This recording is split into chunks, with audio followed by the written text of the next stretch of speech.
ஆந்திராவில் மிக மோசமான ஆட்சி நடைபெற்று வருவதாக முன்னாள் அமைச்சர் ரோஜா விமர்சித்துள்ளார்.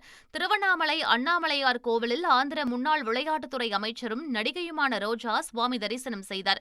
அப்போது கோவில் நிர்வாகத்தின் சார்பில் மாலைகள் அணிவிக்கப்பட்டு பிரசாதங்கள் வழங்கப்பட்டன.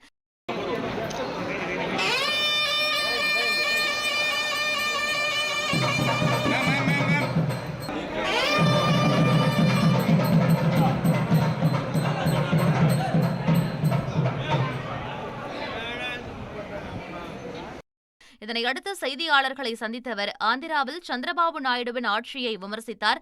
தேர்தல் வாக்குறுதிகளை சந்திரபாபு நாயுடு அரசு நிறைவேற்றவில்லை என்றும், ஆட்சி உள்ளதா இல்லையா என்று சொல்லும் அளவிற்கு மிக மோசமான ஒரு ஆட்சி நடைபெற்று வருவதாகவும் குற்றம் சாட்டினார். கேவலமா இருக்கு.